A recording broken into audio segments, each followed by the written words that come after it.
Do you want to know how you can farm airdrops and be delta neutral and get like 13 to 14% APR? Well, that's what this video is going to be about. I'm Steven, the calculator guy. Let's just dive right into it. So what am I talking about?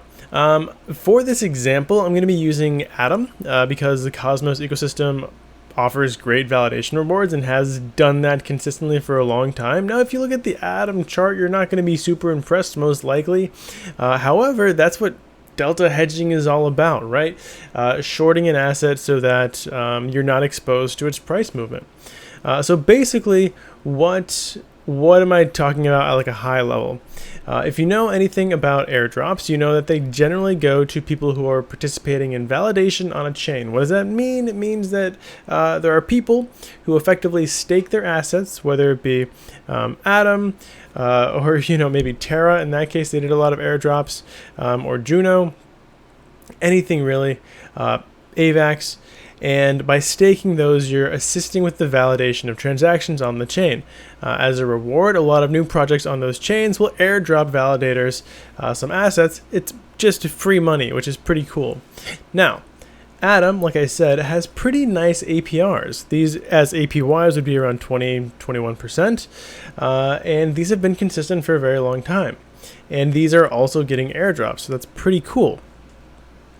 But you're exposed to the price of Atom. So what can you do? So you know that I like to hedge things with either perpetuals or money markets. There aren't that many money markets for Atom. The only one that I can think of at this moment is Annex, and Annex is a smaller money market, and some people aren't comfortable with smaller money markets. So you can check out Annex on DeFi Llama if you'd like to. I'm not going to showcase it here because I want to focus on perpetuals and futures, at least for this video. So what I do is I always look at funding rates before I, try to hedge an asset delta. So basically, I have here Binance, Bybit, OKX, I don't know how to pronounce this. I'm so sorry. Gate, FTX, BitGet, DYDX, let's call this derivative, and CoinX. So I just, took all their data that I got from CoinGlass, by the way, and just pasted it and then took the average of each row and then annualized those. So if you look at the annualized funding rates as percentages, you can see that we have some negatives and some positives. So honestly, you could just ARB this. You have to be pretty skilled to do it, and you have to sort of believe in the consistency of these ARBs, which means you have to believe that these rates are going to be pretty consistent. And you can see like right now, if I took the average of like the last week, these numbers might be a bit different. Like if I just change this to, these are 8-hour increments. So a week would be 7 times 3, 21. So 25, right? That should be roughly a week. That was 21. Yeah, that's roughly a week. So if I do that and I just scooch it this way, so this is the past week's averages. And you can see that all of these, oh, sorry, no, they're not all negative. We do have, again, we still have some discrepancy. So CoinX stays pretty negative. This one these two stay pretty negative. And if I control Z that, it's not that much different. The negatives are still negatives, the positives are still positives, largely. And so what I mean by ARBing this is that you could just open up a short position on CoinX on Atom as a perpetual, and then a long position on Bybit maybe, or DYDX. Yeah, totally neutral, and you're getting paid on both sides. That's some pretty cool funding rate arbitrage. Now, you're relying on these things staying either net positive or net negative. If they don't do that, the whole strategy can go out the window. But it's kind of like dynamic farming, and I like that. I do like funding rate arbitrage. It's pretty cool. Personally, the only two exchanges that I'm using are MEXC and KuCoin. So I looked at Atom on these ones. You can see that I've pulled the historical data on KuCoin and MEXC. Currently, KuCoin is getting around 2.5% annualized. If you're shorting, that's great because I want to hedge my delta. So I like getting paid to hedge. On MEXC, it's twice as good. We're getting 4.88. That's awesome. So I would go with MEXC. By the way, full disclosure, MEXC is an affiliated centralized exchange with the DeFi Dojo. So we do have an affiliate link in the description. If you use it, you get like 10% off of your trades, which is really cool. You also get like airdrops and stuff, but I want to do like full disclosure. I'm going to give you all the funding rates for all of them so you can look for yourself, but we do happen to be affiliated with MEXC Global, just so you guys know. Okay, cool. Now that you know that, let's talk about this strategy. Oh yeah, I forgot. I was going to mention this in the video. The special promotional offer ends on the 5th of next month. If you guys want to lock in that $15 rate for the first year, you have to sign up before then. If you don't, before the 5th, it's moving to $25 a month. That's it. That's all I got to say. I'm perfectly fine with people signing up at $25 a month. That's way better for us. So, you know, take your time. So anyways, it's pretty easy to do this strategy. It's not very hard, and I think it's beneficial, but there are some things you have to know before entering this position. One of the things you have to know is that Atom, when you stake it, has a 21-day lockup period. So let's say that you go a little bit degen and you open up a position either on MEXC or KuCoin at like 3x leverage, because you really want, like 14% on your short, so that it almost balanced out. You're like 14% on your short with 1/3 of the capital of the 18% long that you're getting on staking, right? That sounds awesome, but you're going to get liquidated because 3x leverage, you're pretty close to liquidation, and you have a 21-day lockup period to get your Atom out, to close your position. So either you're going to end up closing your position and just staying long and staking, or something else has to happen. So that's kind of one thing to be aware of. I would not recommend more than 2x leverage with this particular strategy, and if you want to be super safe, you could do just 1x leverage. It's an option. So that's something to consider with this, that you are locked in there for 21 days. Also, to qualify for a lot of the airdrops, you have to be voting in governance. Also, there's a really, really good dashboard for airdrops on Cosmos. Cosmos airdrop tracker. You can see that I Googled things. Here we go. Yeah, so this is a great site. You can just sort of see what the airdrops are, which ones are coming, what you have to do to qualify for these. Again, I think airdrops are an important part of this particular type of strategy because you're validating. So you don't have to do it with Atom, right? There are a lot of great chains you can validate with. I think some of the parachains are also pretty good for this, like Moon River and Glimmer, or Moon River and Moon. I want to say Moonshine. I know it's not Moonshine. What is it? Moon River and it's gonna come to me as soon as this is over. Kusama is another one, but effectively, you can even go to some obscure chains like Astar and see if you can hedge that somehow there as well. I know they just got liquid staking out, so that's kind of neat for them. And newer chains are going to have more airdrops, but those tokens are going to be a lot more volatile. But newer chains are going to generally have more airdrops. So anyways, you can look at airdrops here, farm those, boost your APY, boost your yield, hold on to those tokens if you want to. Rule of thumb, I usually sell them, but that's just me. So from the top, I know I'm jumping all over the place. From the top, first you need to load up your Kepler wallet, right? So get the Kepler wallet. You can do that very easily, just like Google add-on, Google whatever extension, Kepler wallet. It's setting up a DeFi wallet. You should know how to do that if you're doing advanced strategies like I'm mentioning in this video. Load it up with Atom. You can send Atom directly from your favorite centralized exchange, whatever that exchange might be. Generally speaking, centralized exchanges support Atom. So there are probably some exceptions. I don't know them. Buy some Atom, send it on its way to your address here. Once you do that, you can click stake. It'll just bring you to this page, and from there you need to choose a validator. Now this is not as straightforward as it may seem.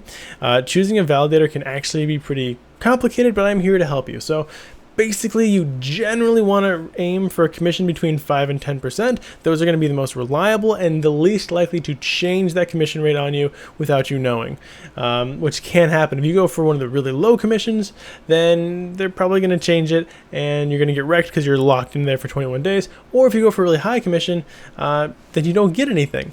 Another thing to understand and know is that if you go for the exchanges like Coinbase or Kraken or Binance, you're not going to get any airdrops, and that takes away a chunk of the realizable APR. So don't go for centralized exchanges. Aim for a 5 to 10% commission. There are some exceptions. I'm going to go over them. And then if research the validator before you look into it. There are a few that I trust inherently, like DAIC, which is Donku, because I trust Donku. I know his whole thing right now is validation, and he's a 4% commission and a decent APR, right? So 4%, that's great. It's right close to that 5 to 10%, and it's Donku, and they're a very upstanding validation group. So thumbs up to them. Go validate with them. Not a sponsor. I just like those guys.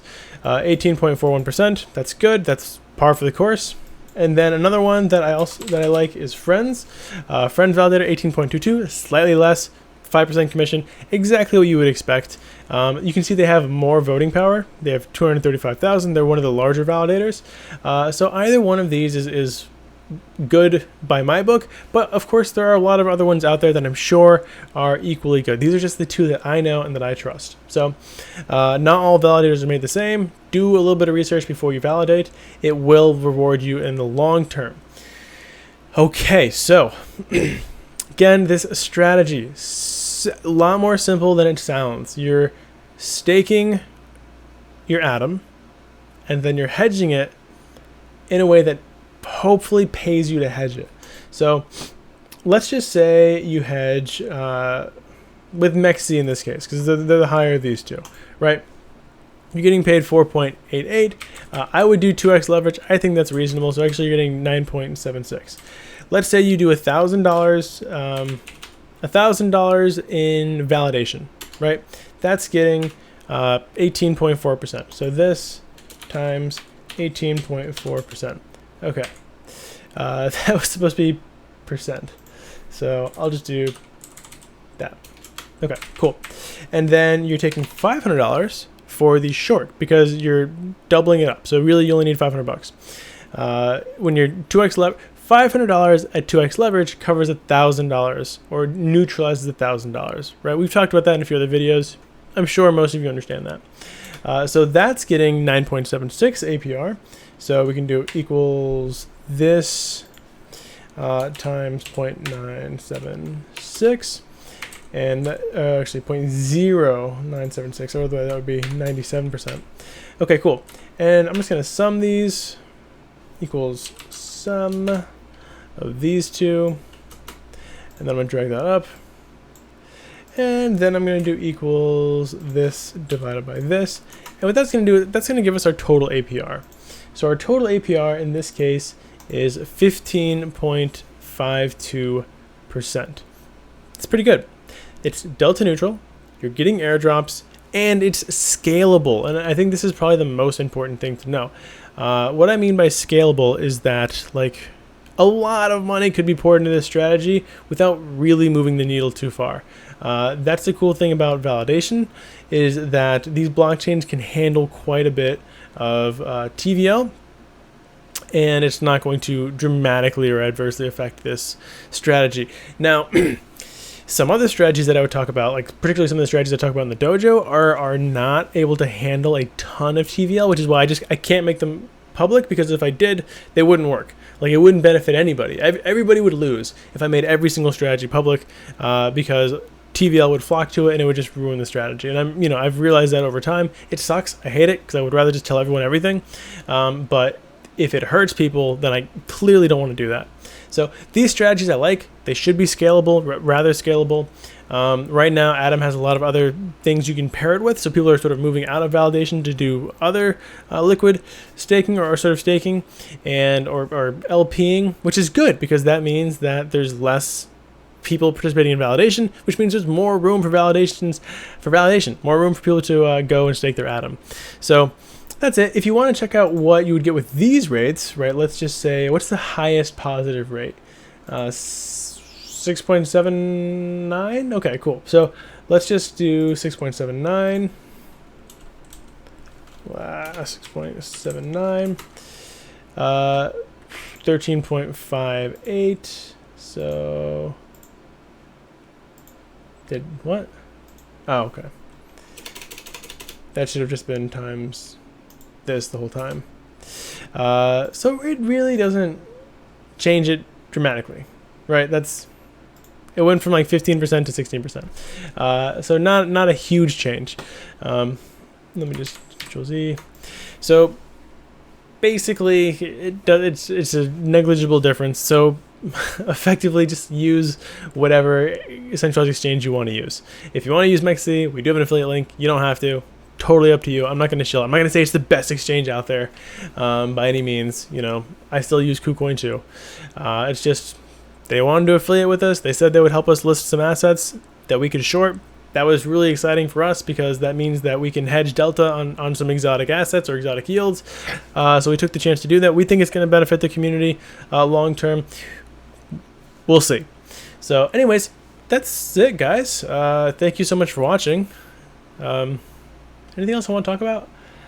Yeah, I mean, so just to really harp on the perpetual arbitrage opportunities, funding rate arbitrage. Let's just do another thing. We would do 1,000 long and 1,000 short, and we do equals this times, like, let's say that what's the best for longs. In this case, it would be CoinEx. So we do that, and then what's the best for the shorts, right? In this case, that would be DYDX, which is decentralized. I like that. So there we go. Now I'm going to times -1 because you're getting paid if you're shorting, and then we'll do equals some, same thing we did last time. And again, this is purely funding rate arb, and then I could just do 2,000 here, but doing math is better. Equals, and then it's gonna be about 50%. Clearly, I think you guys can see that. 45.8%, 46%. So that's amazing. That's really good, in my opinion. Now, you're one, exposing yourself to these exchanges. I mean, DYDX, amazing protocol, so I don't mind my exposure there. I don't know CoinEx, so I don't know how much I would want to be exposed there, but the funding rates do look enticing. So 45%, that's being delta neutral and arbing the funding rate between CoinEx and DYDX. So it's just an idea, right? I like teaching theory. This is a long video. I am so sorry. I'm rambling. My kids are sick. I've had a frazzly day. I'm supposed to go to a wedding in a couple of days. Don't even know if I'm going to make it because my kids are sick. Hope I do. Again, rambling. But what I'm saying is I want you guys to understand the theory so that you can go out and find these yields organically because you understand what to look for, right? So I'm looking for funding rates, and then I'm looking for the biggest disparity between funding rates, where one is negative and one is positive, or one is super negative or super positive, and then like another one's just a little bit positive, because then you can still arb those two. And then you're looking to open up a delta neutral position, which means an equal long and equal short. And that's it. And then you're getting paid in the funding rate, which is generally pure profit. It's APR, so it's just paid you, not compounded, usually in USDT. And, you know, it's money. So I want you guys to understand that, to be able to use that, to be able to go out and find these yields yourself now that you understand it. Like, that's my goal. Make this whole place smarter. Because I think it's going to lead to better protocols and better investors and better karma. So hope you guys enjoyed this video. Thank you so much for watching. Genuinely, it means a lot to me. And have a wonderful... one last update. Thanks for watching this far anyways. I wanted to shout out to Radiant Capital. I think it's Radiant Capital. The protocol I just talked about like yesterday. They reached out to me after I made that video, and they said, hey, we saw you do charity. Can we help? And they ended up giving, I'll say like 4 figures of charity aid, which we split between the Hungry Children Foundation and Lao, and it's should, knock on wood, it should actually buy a well for a village in Lao, which we're incredibly humbled by, and it really helped out the Hungry Children Foundation. So I'm super excited to see what they do with those funds, because those guys are amazing over there in Venezuela. Like they're breaking their backs to help people, and it's like that's the real. Those are the real heroes. Those are the real good guys. So, anyways, shout out to Radiant Capital. Not an endorsement by any means of their protocol or platform, but like of their character. I endorse that. I endorse that kind of behavior from protocols. Really cool stuff. So, this third time I'm saying it. You can tell I'm loopy because my kids kept me up all last night, being sick and pukey and stuff. But thank you so much for watching. Have a wonderful rest of your day, and join the launch pass before the promotion ends. You're gonna end up paying $10 more per month, which I don't mind. So you can also do it afterwards. Either way is good. We'd love to have you there. Bye.